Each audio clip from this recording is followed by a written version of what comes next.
Hello everyone, welcome to Brahmi academy. आज है हमारा डे 2 इस सीरीज का, जिसमें हम कर रहे हैं एमपीपीएससी के सारे यूनिट्स का एमसीक्यू के फॉर्म में रिवीजन।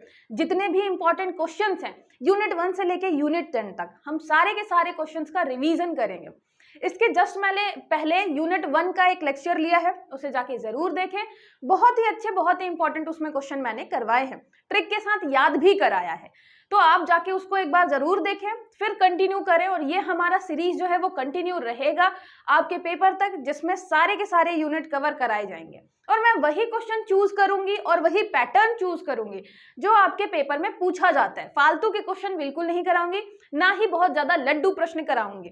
ठीक है, चलिए स्टार्ट करते हैं।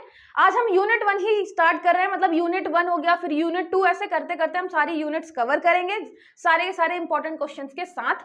सबसे पहला जो क्वेश्चन है वो है आपका, तलवकार आरण्यक का संबंध किस वेद से है? तलवकार आरण्यक इज रिलेटेड टू विच वेदा? मैंने आपको बताया था कि आप चाहे वेद के बाद आपके क्या हैं, आपके आते हैं ब्राह्मण ग्रंथ। ब्राह्मण ग्रंथ आते हैं, उसके बाद आते हैं आपके उपनिषद वगैरह, उपनिषद, इसके बाद मतलब आरण्यक आते हैं, फिर उपनिषद आते हैं। तो ये आपके क्या है, ये सारे एक दूसरे से रिलेटेड हैं। कभी कभी आपको सेम ही नाम मिलेगा, जैसे आपका ऐतरेय हो गया, तो ऐतरेय ब्राह्मण ग्रंथ का भी नाम है, ऐतरेय उपनिषद भी है, ऐतरेय आरण्यक भी है। लेकिन कभी कभी आपको बिल्कुल अलग नाम मिलेंगे, जैसे कि आपका तलवकार आरण्यक।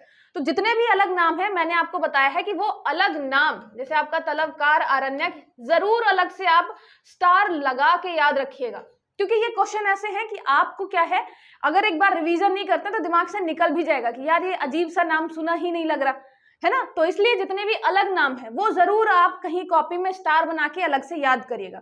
छोटे से अपने नोट्स बना लीजिएगा, जिसको शॉर्ट नोट्स कहते हैं, रिवीजन करने के लिए बार बार वहां पे अलग से लिख लीजिएगा कि भाई ये याद रखना है, क्योंकि बहुत अलग है। ऐतरेय वगैरह तो आपको फिर भी याद रहेगा, क्योंकि आप बार बार पढ़ रहे हैं, उपनिषद में भी, आरण्यक में भी, ब्राह्मण ग्रंथ में भी। ठीक है, तलवकार जो है आपका किससे रिलेटेड है? ये रिलेटेड है आपके सामवेद से रिलेटेड। मैंने आपको पहले भी ट्रिक बताई है जब मैंने आरण्यक बताया था। यहाँ पे भी है तलवकार का, आप क्या कर सकते हैं, तलव का आप कर सकते हैं तबला या तबला, जो भी आप चाहें। तबला करेंगे थोड़ा सा मैच करते हुआ, तलव है या तलव, कुछ मतलब तबला कर सकते हैं उसका। तो तबला करेंगे तो सीधे किससे रिलेट हो जाएगा, आपके संगीत से रिलेट हो जाएगा, इसलिए मैंने तबला किया। तलवकार का तबला बना सकते हैं या इसका ताल भी बना सकते हैं, है ना। ताल, ताल अगर बनाएंगे, ताल का भी आपका क्या होगा, संगीत। संगीत मतलब आपका सामवेद। तो चाहे आप तबला से रिलेट करें, चाहे आप ताल से रिलेट करें, तो तलवकार किससे रिलेट हो गया, तलवकार आरण्यक सामवेद से रिलेटेड। ठीक है, चलिए नेक्स्ट देखते हैं। पंचायतन शैली का संबंध किससे है? What is the Panchayatana style related to? यहाँ पे आपको क्या बताना है, आपने अलग अलग शैली पढ़ी है, चित्रकला की, मूर्ति कला की, स्थापत्य कला की, तो आपको बताना है पंचायतन शैली आपने कहाँ पर पढ़ी है। चित्रकला, मूर्तिकला, वास्तुकला या कोई नृत्य कला है दक्षिण भारत की, ये है आपकी वास्तुकला। स्थापत्य कला की बात कर रहे हैं हम, आर्किटेक्चर की बात कर रहे हैं, जिसमें आप फेमस पढ़ते हैं नागर स्टाइल, उसके अलावा एक आपका द्रविड़ स्टाइल है, एक वेसर स्टाइल है, वेसर या बेसर स्टाइल, एक आपकी पंचायतन शैली भी है। पंचायतन शैली में क्या होता है, बीच में आपके जो है वो मेन गॉड रहते हैं, मेन देवता, और आसपास जो है सर्कल में आपके आसपास आपके कौन से रहते हैं, गौड़, जो आपके गौण देवता, देवी देवता जो भी हैं, गौण मतलब आपके सेकेंडरी जो है। तो ये आपकी पंचायतन शैली कहलाती है। बेस्ट एग्जाम्पल जैसे आपका कंदरिया महादेव भी है, उसके अलावा दशावतार मंदिर। दशावतार मंदिर कहाँ पे मिलेगा, ये उत्तर प्रदेश में। ठीक है, तो ये आपको याद रखना है, दशावतार मंदिर उत्तर प्रदेश, जहां पे पंचायतन शैली को आपको क्या मिलेंगे, प्रमाण मिलेंगे। किससे रिलेटेड है, सबसे मेन बात आर्किटेक्चर, वास्तुकला से रिलेटेड है। क्योंकि जब ऐसे क्वेश्चन बनेंगे, आपको थोड़ा बहुत भी आइडिया नहीं होगा तो कहीं लगेगा यार कहीं मूर्ति कला तो नहीं है, या फिर कहीं स्थापत्य कला तो नहीं है। पंचायतन शैली, पंच याद रखिएगा, जो आपका पंचायत बहुत करते हैं। तो हम पंचायत कौन करता है, बीच में जो आपके मेन गॉड होते हैं वो होते हैं, और आसपास बहुत सारे गॉड होते हैं आपके, जो गौण वाले हो गए है ना, सेकेंडरी वाले हो गए। तो हम क्या कर रहे हैं, पंचायत बहुत करते हैं आपस में गौण वाले, इसलिए हमने क्या रखा है, उनको बाद में रखा है और मेन गॉड को बीच में रखा है, क्योंकि पंचायत बहुत करते हैं। तो याद रखिएगा पंचायत जो है किससे रिलेटेड है, आपके स्थापत्य कला से रिलेटेड है। ठीक है, वास्तुकला आर्किटेक्चर से रिलेटेड है। फिर निम्नलिखित में से कौन सा गणतंत्र छठी शताब्दी ईसा पूर्व में 16 महाजनपदों में शामिल था? Which of the following republic was included in the 16 mahajanapada in 6th century BC? छठवीं आपकी सेंचुरी BC जब आप पढ़ते हैं 16 महाजनपदों के बारे में, महाजनपद जिसमें मध्य प्रदेश के आपके 2 महाजनपद रहते हैं, अवंती और चेदी। यहाँ पे पूछा हुआ है कौन से ऐसे 2 महाजनपद हैं, या इसमें से क्या आंसर है जो आपका महाजनपद गणतंत्र हुआ करता था, है ना, रिपब्लिक हुआ करता था किसके टाइम पे? छठवीं शताब्दी ईसा पूर्व में, ठीक है, 6th सेंचुरी BC के टाइम पे। गणतंत्र रिपब्लिक हमने देखा है सारी चीजें क्या होती है, कुरु और पांचाल, अवंती और मल्ल, मल्ल और वज्जी, कुरु और वैशाली। याद रखिएगा ये हैं आपके मल्ल और वज्जी। वज्जी जो है, वज्जी की राजधानी क्या पढ़ी है आपने? वैशाली। और वैशाली मैंने आपको लास्ट लेक्चर में बताया था विश्व का सबसे पुराना रिपब्लिक है, सबसे पुराना गणतंत्र है, ठीक है। तो सबसे पुराना ये हो गया आपका गणतंत्र। और वज्जी के अंदर ही, वज्जी काफी स्ट्रॉन्ग आपका संघ हुआ करता था, ये नहीं था आपको गणतंत्र में क्या बताया मैंने, बहुत सारे लोग संघ बना के एक साथ रहते थे मजबूती के साथ। तो इसमें जो संघ में लोग थे वो आपके जैसे विदेह एक हो गया आपके लिच्छवी एक हो गया आपके ज्ञात्रिक कुल के, जहां के आपके महावीर जैन जी थे। तो ये सारे जो संघ थे वो आपके वज्जी में शामिल थे, वैशाली राजधानी थी। उसके अलावा एक है आपका मल्ल। तो मल्ल जो है उसको आप पढ़ेंगे, एक तो पावा के मल्ल है, पावा, और एक है कुशीनारा, ठीक है। तो ये आपके जो 2 थे गणतंत्र छठवीं शताब्दी ईसा पूर्व में, जो कहाँ शामिल थे? 16 महाजनपदों में शामिल थे, ठीक है। तो याद रखिएगा मल्ल और वज्जी ये दोनों थे, ठीक है। तो ये आप रिलेट कैसे करेंगे? वज्जी वैशाली तो आपने कई बार पढ़ा है, मल्ल को आप मतलब यहाँ पे मल्ल, पावा और कुशीनारा, तो खुशी है आपकी पावा मल्ल के साथ, है ना, मल्ल नाम का कोई आदमी है, तो मल्ल के साथ कौन आपकी खुशी, कुशीनारा को आप खुशी कर सकते हैं, खुशी जो है वो पा गई है मल्ल को, काफी खुश है उसके साथ, ठीक है। तो पावा ऐसे आप रिलेट कर सकते हैं, पावा, खुशी, मल्ल, और इसके अलावा वज्जी वैशाली, ठीक है, वाह से आप उसको रिलेट कर सकते हैं। ये दोनों आपके 16 महाजनपद में शामिल थे छठवीं शताब्दी ईसा पूर्व में। मध्य प्रदेश से जैसे अवंती और आपका चेदी था। फिर कैलाश मंदिर एलोरा निम्नलिखित में से किस स्थापत्य शैली का उदाहरण है? Kailash temple Ellora is example of which of the following architectural style. यहाँ पे आपको याद रखना है ये रिलेटेड है आपके द्रविड़ शैली से, लेकिन ये पूरा का पूरा द्रविड़ स्टाइल पे बेस नहीं है, इसमें कुछ चेंजेस भी हैं। जैसे शुरू में आपको क्या मिलेगा, यहाँ पे गोपुरम मिलता है, फिर आपको यहाँ पे मतलब जो मंदिर है उसमें आपको विमान स्टाइल भी मिलती है, लेकिन पूरा का पूरा फॉलो नहीं किया गया है, ठीक है। तो आपका कैलाश एलोरा जो मंदिर है, आपको वहां की जो पहाड़ है, जो रॉक्स हैं, उनको काट के बनाया गया है, एलोरा में स्थित है, और किस स्टाइल पे है? द्रविड़ स्टाइल पे है, ठीक है। चलिए नेक्स्ट हो गया आपका, याद कैसे कर सकते हैं? तो कैलाश जो है, कैलाश पर्वत को आपको इमेजिन करना है, कैलाश पर्वत में हमारे जो भगवान हैं वो द्रविड़ स्टाइल में बैठे हुए हैं, विराजमान है। तो कैलाश पर्वत में द्रविड़ स्टाइल में भगवान जी विराजमान है, तो हो जाएगा कैलाश मंदिर। और याद रखिएगा कैलाश मंदिर कहाँ पे? एलोरा वाला, है ना। आप कैलाश मंदिर एक और पढ़ेंगे, तो मतलब कैलाश, कृष्ण, इन सब से रिलेटेड मंदिर आपको मंदिर के नाम मिलेंगे, तो डिफरेंस रखिएगा, है ना। मतलब ये नहीं हो कि मिक्स हो जाए कि ये वाला था कि ये वाला था। कैलाश जी है, कैलाश जो पर्वत है वो कहाँ पे है? एलोरा में है, और वहां पे हमने द्रविड़ स्टाइल में भगवान जी को विराजमान किया हुआ है, ठीक है। तो ये हो गया द्रविड़ शैली। फिर निम्नलिखित में से किस दर्शन का मुख्य उद्देश्य वैदिक कर्मकांड की उपयोगिता को सिद्ध करना था? The main objective of which of the following philosophies, या यहाँ पे आपका ये दर्शन philosophy was to prove the usefulness of Vedic rituals. यहाँ पे एक दर्शन भी था जिसका मतलब मेन फोकस किसके ऊपर था?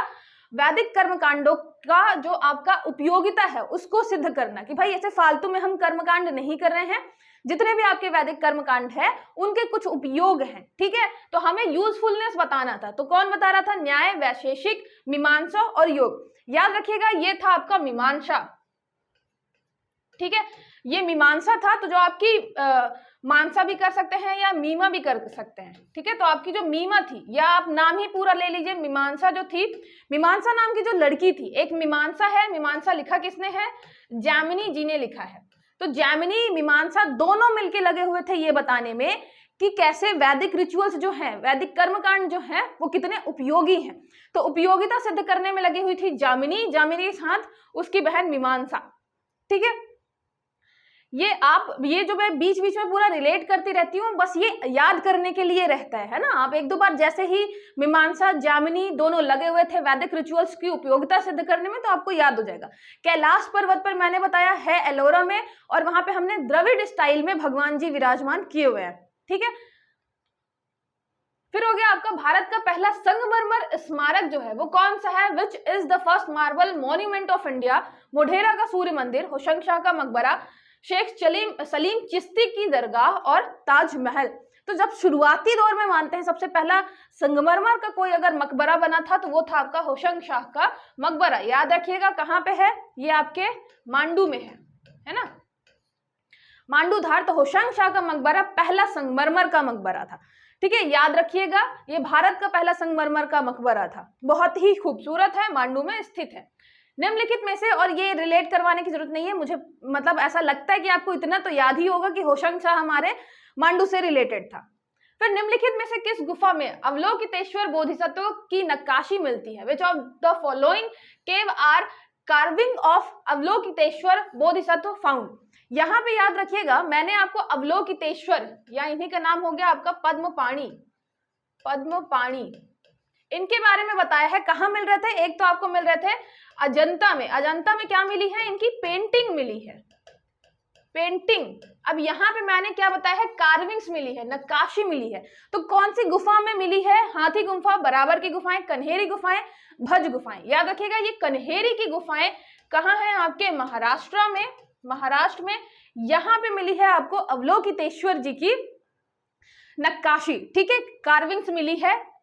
कहाँ पे है ये? महाराष्ट्र में है, कन्हेरी। कन्हेरी आप किससे रिलेट कर सकते हैं? कान्हा से। एक तो आप कान्हा से कर सकते हैं। कान्हा से क्या करेंगे? कान्हा हमारे जो है अवलोकितेश्वर, मतलब बिल्कुल अवलोकित कर देते हैं सबको, अवलोकित।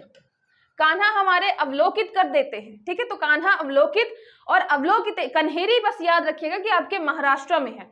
महाराष्ट्र अगर पूरा पूरा नहीं याद रखना चाहते तो मुंबई से रिलेट कर सकते हैं कि मुंबई जो है, तो हमारे जो कान्हा है वो कहाँ पहुंच गए थे? मुंबई पहुंच गए थे और सबको क्या कर दिया था? अवलोकित कर दिया था।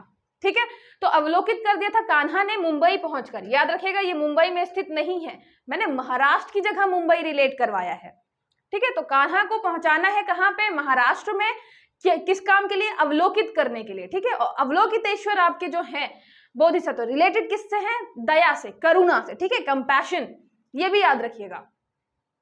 फिर उड़ीसा का लिंगराज मंदिर किस शैली में बना हुआ है? In which style is the Lingaraj temple of Orissa built? एक तो ये याद रखिएगा कि लिंगराज टेम्पल जो है वो है कहाँ पे?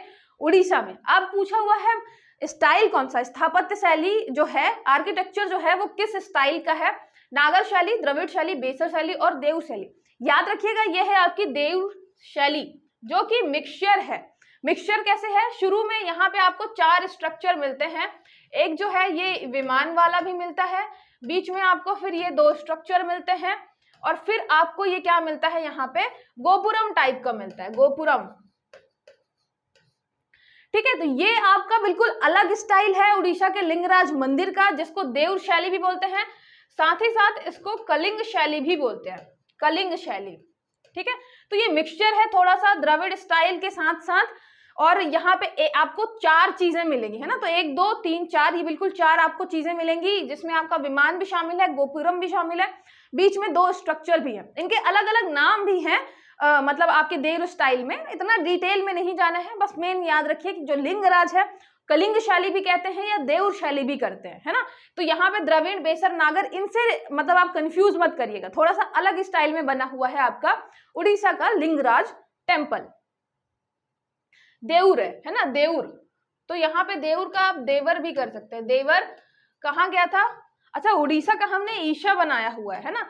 अगर उड़ीसा याद करना हो तो उड़ीसा का एक तो है ईशा देवल, ईशा से याद कर सकते हैं। उड़ीसा, ईशा, उड़ीसा, ईशा। और ईशा हमारी फिर कौन याद आती है? ईशा देवल याद आती है।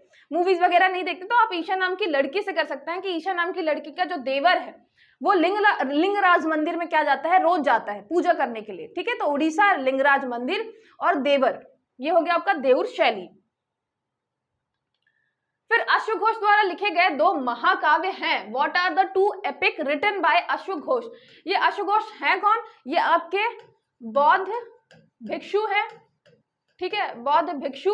ये आपकी चौथी बौद्ध संगीति के टाइम पे रहते हैं, चौथी बौद्ध संगीति के टाइम पे रहते हैं। इन्होंने 2 महाकाव्य लिखे हैं और एक नाटक लिखा है। इसमें से पूछा है 2 महाकाव्य कौन कौन से हैं? एक आपको बुद्ध चरित तो याद रहता है, दूसरा बताइए कौन सा? दीपवंश, सौंदर्य नंद या ललित विस्तार? याद रखिएगा ये है आपका सौंदर्य नंद। तो 1 और 3 ये हो गया आपका 1 और 3 आंसर।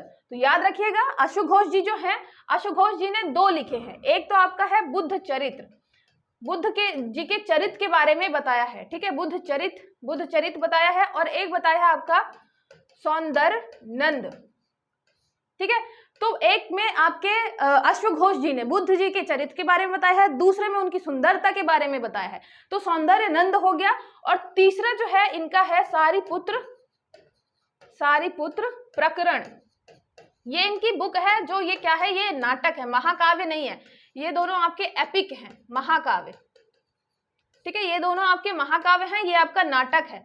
तो याद रखिएगा आपके बुद्ध जी के चरित्र के बारे में बताया है और उनके सौंदर्य के बारे में बताया है महाकाव्य में अश्वघोष जी ने, ठीक है। और दूसरा जो हो गया प्रकरण, सारीपुत्र के बारे में बताया है एक नाटक में। तो सारीपुत्र प्रकरण अश्वघोष जी का नाटक हो गया, ठीक है। अश्वघोष, अश्व का आप घोड़े से भी रिलेट कर सकते हैं कि जो आपके घोड़े से मिलता हुआ जो नाम है अश्व जी ने एक तो बुद्ध के चरित्र के बारे में बताया है, दूसरा उनके सुंदरता के बारे में बताया है, तीसरा सारीपुत्र के बारे में बताया है, ठीक है। सारीपुत्र आपको याद होगा, सारीपुत्र जो है उनकी अस्थियां कहाँ रखी हुई हैं? आपके सांची में रखी हुई है ना। तो वहां से भी रिलेट कर सकते हैं कि वही सारीपुत्र जो है उनके बारे में एक नाटक लिखा है हमारे अश्वघोष जी ने, ठीक है। सारीपुत्र प्रकरण। यक्षगान लोक नाट्य किस राज्य से संबंधित है? Yakshagana folk drama is related to which state? अब मैंने आपसे लोक नृत्य भी पूछे हैं, लोक नृत्य। लास्ट लेक्चर में मैंने क्या पूछा था आपसे? डांडिया। डांडिया कहाँ से रिलेटेड था? ये गुजरात से रिलेटेड था, आपको पता ही है ना। तारक मेहता का उल्टा चश्मा आप देखते होंगे तो पता ही होगा। डांडिया जो है कहाँ से रिलेटेड था? गुजरात से रिलेटेड था। आज मैंने पूछा हुआ है लोक नाट्य, और आप देखेंगे कि मैंने ऐसे किसी भी राज्य का लोक नाट्य या लोक नृत्य नहीं पूछा है। जो फेमस है, जो पूरे आपके भारत में फेमस है, वही पूछा है। जैसे कि हो गया आपका यक्षगान। यक्षगान काफी फेमस है। आप कोई भी अगर क्लासिकल परफॉर्मेंस देखेंगे कि कहीं पे क्लासिकल परफॉर्मेंस हो रही है, जैसे खजुराहो वगैरह में या कोई पेपर वगैरह पढ़ते हैं, तो आपको यक्षगान का नाम जरूर मिलेगा। तो यक्षगान कहाँ से रिलेटेड है? याद रखिएगा ये रिलेटेड है आपके कर्नाटक से। तो यक्षगान गाना गा गा के यक्ष जो है वो क्या कर रहा है? नाटक कर रहा है। कर्नाटक का आप क्या बनाते हैं? नाटक। तो नाटक कर रहा है कौन? यक्ष। यक्ष गाना भी गा रहा है, यक्ष गाना भी गा रहा है और साथ ही साथ में क्या कर रहा है? नाटक भी कर रहा है। तो हो गया कर्नाटक, ठीक है। तो यक्षगान याद रखिएगा कहाँ का लोक नाट्य है, कहाँ का फोक ड्रामा है। ड्रामा है ये, फोक ड्रामा कर्नाटक का है, ठीक है। फिर जैन धर्म के 22वें तीर्थंकर निम्नलिखित में से कौन है? Who among the following is the 22nd तीर्थंकर ऑफ जैनिज्म? याद रखिएगा आपको। अच्छा, 24th कौन से हैं? आपके महावीर जी हैं, ये आपको याद रहता है। उसके अलावा 23rd कौन से हैं? ये हैं आपके पार्श्वनाथ, ये भी याद रहता है। लेकिन 22nd कौन है? ये भी याद रहना जरूरी है। कौन है? ये हैं आपके अरिष्टनेमी जी। अरिष्टनेमी जी को क्यों याद रखना है? क्योंकि इनका नाम आपको कहाँ पे मिलता है? ये हैं आपके अरिष्टनेमी जी, और इनका नाम आपको मिलता है ऋग्वेद में। ऋग्वेद में, ठीक है। आपको 2 लोगों का नाम मिलता है ना। तो ऋग्वेद में आपको अरिष्टनेमी जी का नाम मिलता है। महावीर 24वें हैं, 23वें आपके पार्श्वनाथ, ये तो आपको पता ही रहता है। ऋषभदेव आपके पहले हो गए। ऋषभदेव और आपके अरिष्टनेमी जी का नाम मिलता है आपके ऋग्वेद में, ठीक है। ये भी आपको पता है। तो याद रखिएगा अरिष्टनेमी कौन से नंबर पे है? 22वें नंबर के तीर्थंकर है, ठीक है। ये क्वेश्चन मैंने इसलिए भी रखा क्योंकि आप पहला याद कर लेते हैं, 23 और आपका 24 याद हो जाता है। उसके पहले के 1-2 आपको याद रखने हैं, है ना। जैसे कि 1 के बाद आपको 2 और 3 याद रखने हैं। ऐसे ही 23 के पहले 22 हो गया, 21 हो गया, थोड़ा आसपास के याद रखने ही हैं आपको, ठीक है। फिर छठी शताब्दी ईसा पूर्व में कुल गणराज्यों की संख्या निम्नलिखित में से कितनी थी? What was the total number of republics? Republic के क्या नंबर थे in the 6th century BC? जहां पे अभी हमने महाजनपद के बारे में पढ़ा, जैसे वज्जी हो गया, मल्ल हो गया, उस टाइम पे आपके लगभग 10 जो हैं वो गणराज्य हुआ करते थे, 10 गणराज्य। ठीक है, याद रखिएगा, इंपॉर्टेंट क्वेश्चन है आपके।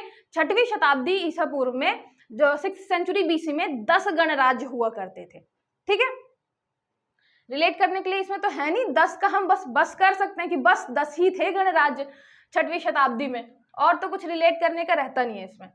फिर है वैशेषिक दर्शन के प्रतिपादक कौन है? Who is the composer of Vaisheshika darshan? Patanjali, Kanad, Kapil, Jaimini. तो आपको वैशेषिक के बताना है। वैशेषिक के कौन है? आपके कणाद जी हैं। ठीक है, कणाद और याद कैसे कर सकते हैं? कण से कर सकते हैं। कण जो है हमारा क्या है? काफी विशेष है। वैशेषिक तो एक छोटा कण भी जो होता है काफी विशेष होता है, सबकी इंपॉर्टेंस है प्रकृति में। ठीक है, तो कण जो है काफी विशेष है। कणाद हो गए आपके वैशेषिक दर्शन से रिलेटेड। यहाँ पे 6 ही हैं, तो आपको सब अच्छे से याद रखना है बिना किसी कंफ्यूजन के कि किस दर्शन को किसने लिखा है। ठीक है, फिर हिंदू परंपरा में मनुष्य का सर्वोच्च लक्ष्य किसे माना गया है? What is considered the highest goal of man in Hindu tradition? धर्म, अर्थ, काम, मोक्ष, आपका जो पुरुषार्थ है उसमें सबसे जो आपका सर्वोच्च जो लक्ष्य है वो क्या ना माना गया है? तो याद रखिएगा, ये माना गया है आपका मोक्ष। अंतिम जो लक्ष्य है, सर्वोच्च जो लक्ष्य है आपका, वो क्या है? मोक्ष। ये पढ़ाई लिखाई जो आप लगे हुए हैं ना करने में, PSC वगैरह की, ये सब फालतू है, मोह माया है। अंतिम लक्ष्य जो है आपके जीवन का वो क्या है? वो है आपका मोक्ष। ठीक है, चलिए नेक्स्ट आपका, निम्नलिखित में से किन दर्शनों को जुड़वा दर्शन की संज्ञा दी जाती है? Which of the following darshan are called twin darshan? ठीक है, ट्विन्स दर्शन किसको बोलते हैं? वैशेषिक, मीमांसा, न्याय और योग। याद रखिएगा, आपका वैशेषिक और जो न्याय है इन दोनों को हम जुड़वा दर्शन मानते हैं। तो ये हो गया आपका 1 और 3, ये आपका 1 और 3। यहाँ पे आपका हो गया वैशेषिक। वैशेषिक याद रखिएगा काफी विशेष है, और न्याय, तो ये दोनों जुड़वा है, मतलब आपका जो न्याय है वो काफी क्या है? विशेष है। इसीलिए हम इन दोनों को क्या मानते हैं? जुड़वा मानते हैं। ठीक है, जुड़वा दर्शन मानते हैं क्योंकि न्याय आपका काफी विशेष है। सोसाइटी में न्याय तो होना ही चाहिए, तो न्याय आपका काफी विशेष है, तो आपका न्याय दर्शन हो गया, वैशेषिक हो गया। ये दोनों आपके क्या है? जुड़वा दर्शन है। न्याय किससे रिलेटेड है? न्याय आपके गौतम ऋषि ने लिखा था।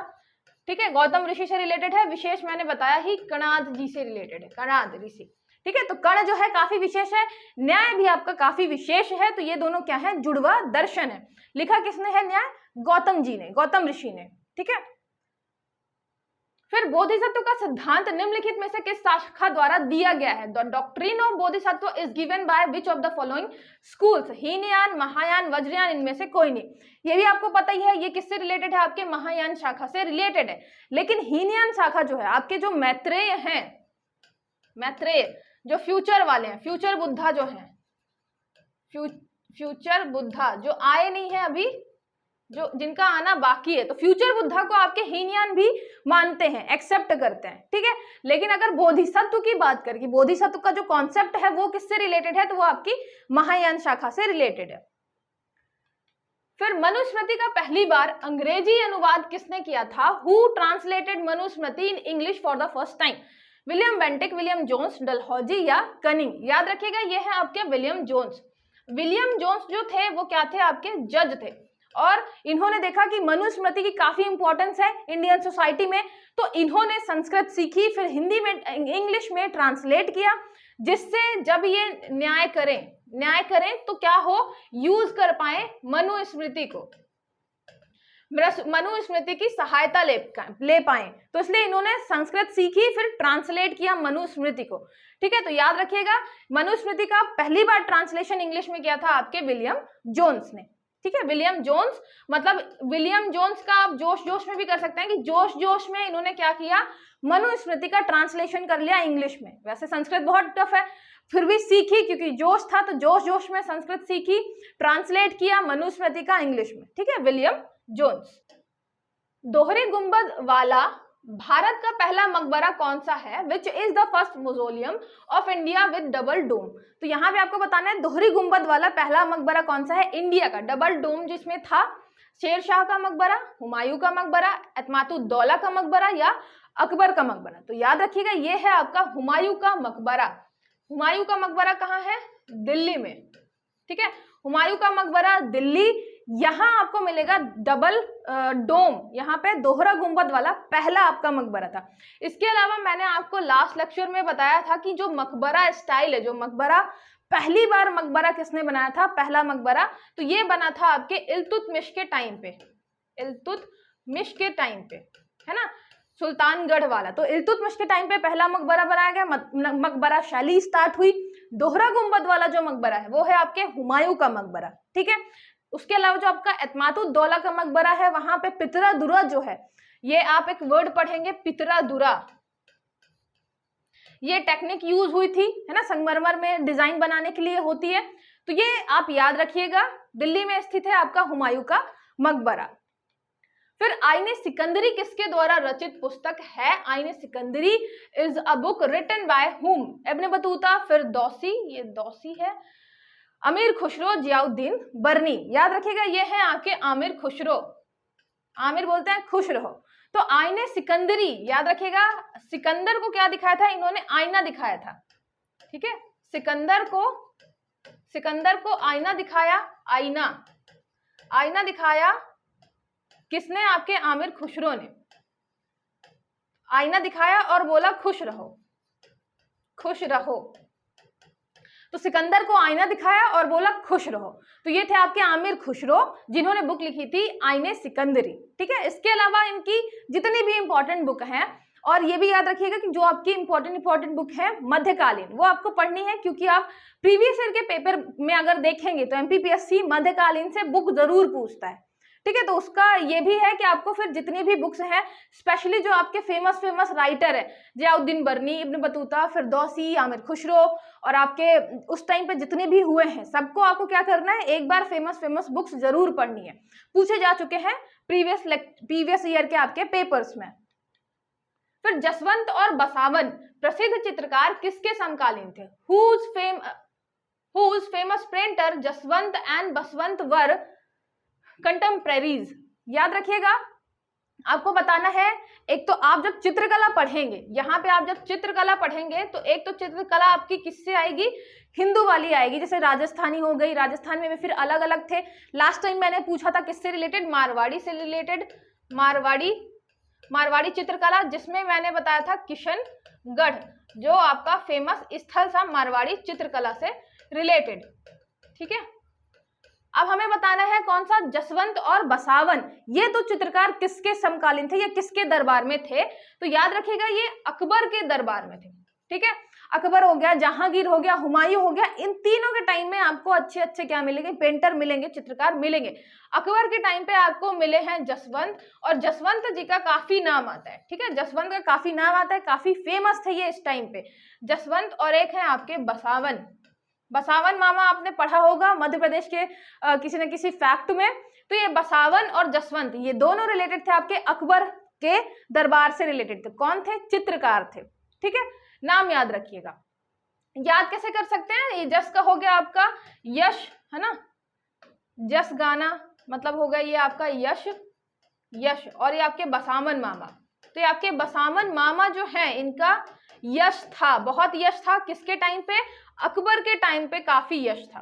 ठीक है, तो अकबर के टाइम पे बसावन मामा काफी यश था। याद रखिएगा, यश हमने जश का बना रखा है, जसवंत, तो यश था बसावन मामा का अकबर के टाइम पे। ठीक है, जो मैं चीजें रिलेट करवा रही हूँ, अगर कनेक्ट हो जाता है जिसे, उसे तो समझ में आ जाती चीजें, जिसे नहीं होता उसे इरिटेटिंग लगता है। तो अगर आपको चीजें अगर ट्रिक से नहीं समझ रही होती तो आप स्किप करके आगे निकल जाया करिए। ठीक है, चलिए सारे क्वेश्चन खत्म हुए। आई होप सारी चीजें आपको अच्छे से समझ में आई होंगी। कोई भी डाउट है तो आप कॉल या मैसेज करके पूछ सकते हैं, कमेंट कर सकते हैं, और लेक्चर पसंद आए, मेरा पढ़ाना पसंद आए तो शेयर जरूर करिएगा, लाइक जरूर करिएगा। मिलते हैं फिर नेक्स्ट लेक्चर में।